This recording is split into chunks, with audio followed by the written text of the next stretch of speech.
Biyayang kay ganda, Pinas at Amerika. Ngayon po ay gagawa ulit tayo ng talo. So ayan, gagawa ulit ako ng talo pero hindi na siya kagaya ng isa kong ginawa na winip ko. Ito is plain lang siya, no? Magiging balm lang siya. Talo balm lang ang gagawin ko. Kasi yung isa winip ko siya. So parang yung isa moisturizer kasi creamy yun.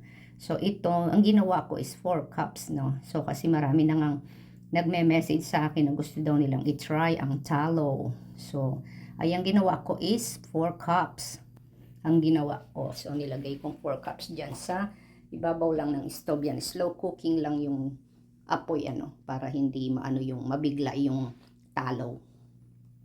Yan, halo-haluin nyo lang yan hanggang sa mag-melt siya.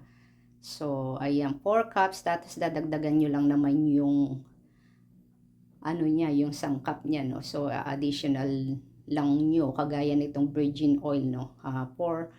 Ginawa kong 8 na tablespoon na yan. So, depende naman sa inyo kung anong klaseng gusto nyong oil. Hindi naman, prepared ko lang yung virgin oil. Pwede nyo naman gamitin ng coconut oil or other na anong gusto nyo.